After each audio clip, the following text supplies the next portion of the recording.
Gelobt sei Jesus Christus in Ewigkeit. Amen.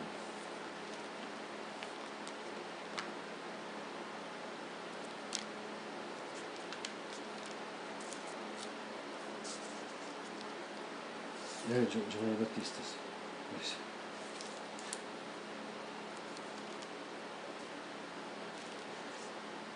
Au nom du Père, du Fils et du Saint-Esprit, ainsi soit-il. Bien chers fidèles, la barque, le navire, depuis lequel notre Seigneur Jésus-Christ prêche aux foules qui étaient tellement nombreuses qu'il ne pouvait pas trouver un endroit où pouvoir s'adresser à eux pour être plus entendu que vu par tous, n'est-ce pas? Il demande à Saint-Pierre de le porter un peu éloigné de la côte, afin que, en parlant vers l'eau, n'est-ce pas, sa voix puisse être rétractée et se porter vers toute cette foule qui l'écoutait sur le bord du lac de Génézareth. Eh bien, cette barque dans laquelle notre Seigneur Jésus-Christ est assis pour enseigner, et comme nous enseigne saint Augustin, le symbole de l'Église, c'est la barque dans laquelle notre Seigneur dormait. C'est la barque depuis laquelle notre Seigneur calme la tempête. C'est l'Église dans laquelle notre Seigneur dort pour ceux qui sont tièdes. C'est la barque dans laquelle notre Seigneur édifie et enseigne ceux qui ne dorment pas, mais qui sont, n'est-ce pas, attentifs. Cette même barque physique est l'objet de ce miracle opéré sur ordre de notre Seigneur Jésus-Christ et sur exécution de la foi inébranlable de Simon-Pierre dans les paroles de notre Seigneur Jésus-Christ. Sur ta parole, eh bien que ce soit le matin, que je suis déjà fatigué, que j'ai passé une nuit entière en vain à tenter de pêcher un seul poisson, eh bien puisque c'est toi qui le dis, je prends cette barque et je sors au large. Et le miracle se fait. Et Saint Pierre nous donne une grande leçon. Quelle est notre attitude devant les miracles de notre Seigneur Jésus-Christ? Quelle doit être notre attitude? Mais quelle doit être notre attitude devant nous-mêmes qui croyons en Jésus-Christ, qui professons sa divinité, qui professons qu'il est vraiment Dieu et vraiment homme? Quelle est notre attitude devant la doctrine même que nous professons, la catholique, qui professe tous les dogmes de la foi catholique? Et Saint Pierre nous enseigne par son exemple: Seigneur, éloignez-vous de moi, parce que je suis un homme pécheur. Grand enseignement, le seul enseignement aujourd'hui, mes chers fidèles, en ce 4e dimanche que nous voulons cueillir, c'est de nous demander, lorsque je constate tout ce que je sais, lorsque je me rappelle la foi catholique, lorsque je passe, comme pour ainsi dire, en revue la doctrine avec tous ses dogmes, et que je vois en même temps leur négation en théorie et en pratique, n'est-ce pas, opérée par la contre-Église, lorsque je vois ce qui se passe dans le monde, lorsque je considère les nouvelles législations, combien elles vont non seulement contre la loi de Dieu, mais même contre la loi naturelle de Dieu, contre la nature. Quand je considère les lois qui sont en train de se préparer en Italie pour punir avec retrait du permis de conduire et confinement, etc., pour ceux qui parlent contre le péché contre nature, nous nous demandons quelle est notre attitude profonde, intérieure, devant toute cette réalité de la vérité et de l'erreur, de la révélation et de sa négation. Le écueil à éviter, mes chers fidèles, et le grand danger, c'est de confondre la beauté et la grandeur et la sublimité de la vérité, de la vertu, sur l'abomination de l'erreur et du vice, de confondre cet abîme avec ce que je suis moi et ce que sont les autres.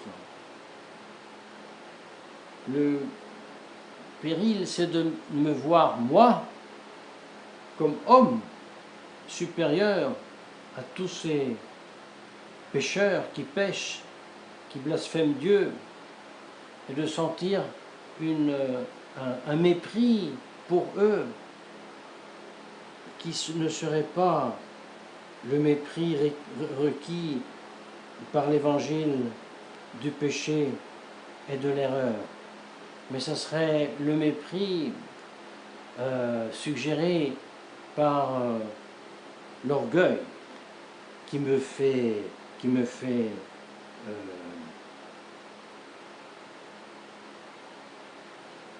haïr le pécheur et non pas le péché. Et ça serait une attitude profondément pharisaïque, comme nous l'avons vu dimanche dernier, et très très dangereuse pour nous. Très très dangereuse. Ceci dit, n'est-ce pas, nous devons tenir cette humilité de Saint Pierre qui, ayant reçu comme, disons, prix de sa foi le miracle de la pêche miraculeuse, n'a rien d'autre à dire: éloignez-vous, Seigneur, de moi, parce que je suis un homme pécheur. Parce que même la foi que je professe en votre divinité n'est pas une foi qui est mérite de moi, n'est-ce pas? La foi en votre divinité, notre Seigneur, que je professe, je ne la tire pas, comme dira Jean-Paul II, de mon subconscient, mais la foi en la divinité de Jésus-Christ nous vient de Dieu lui-même. Et voilà que donc tout ce miracle de la pêche miraculeuse nous enseigne sa réalité spirituelle.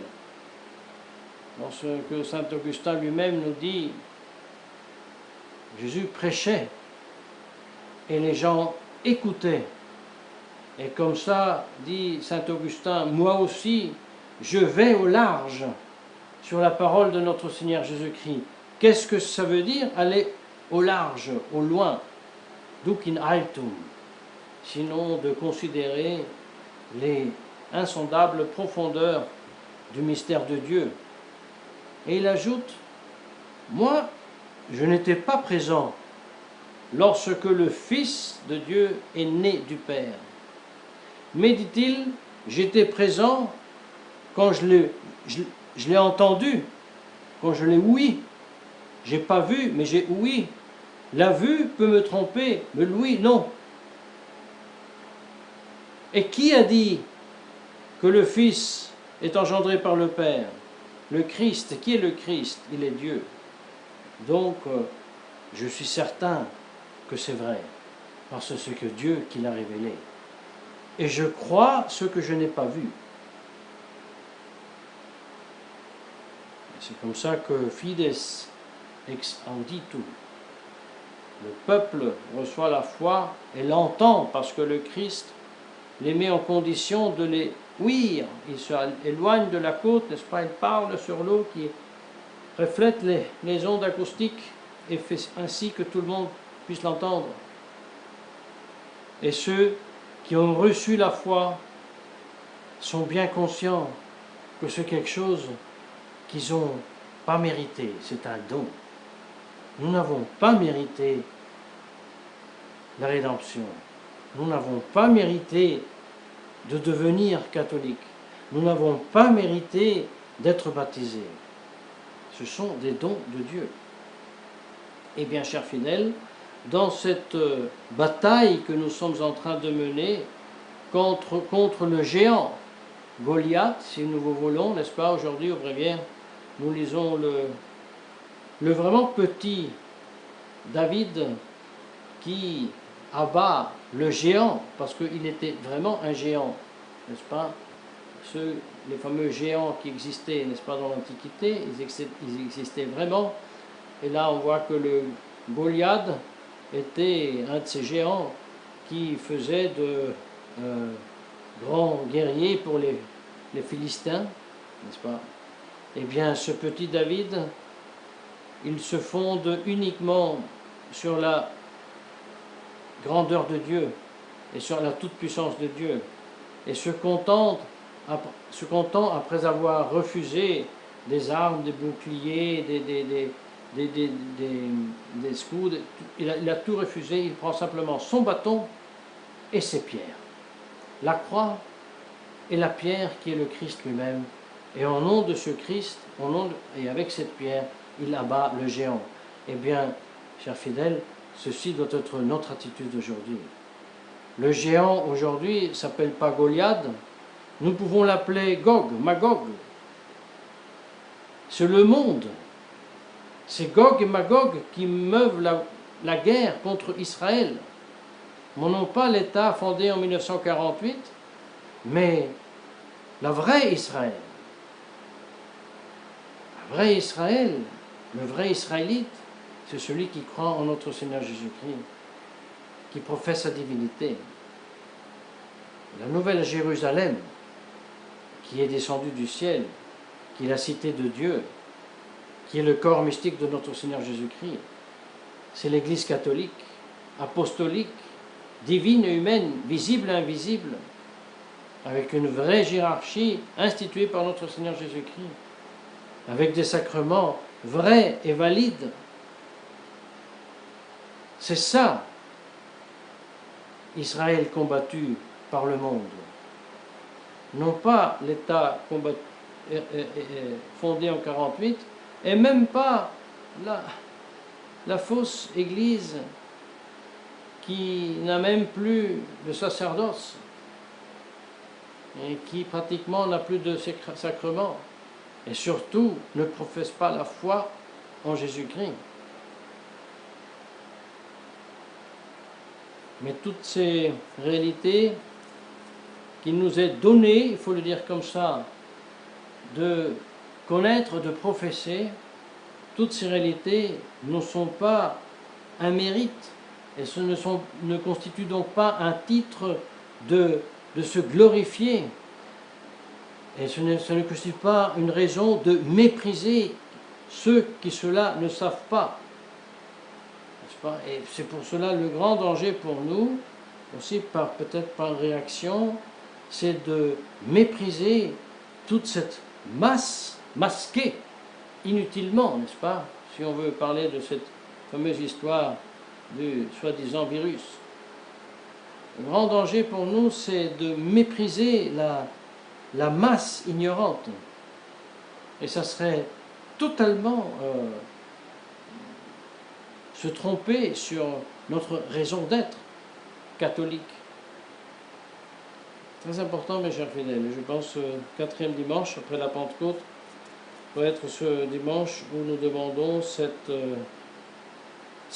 grâce qui était propre de Saint Pierre, qui a passé toute une vie à se rappeler sa condition de pécheur.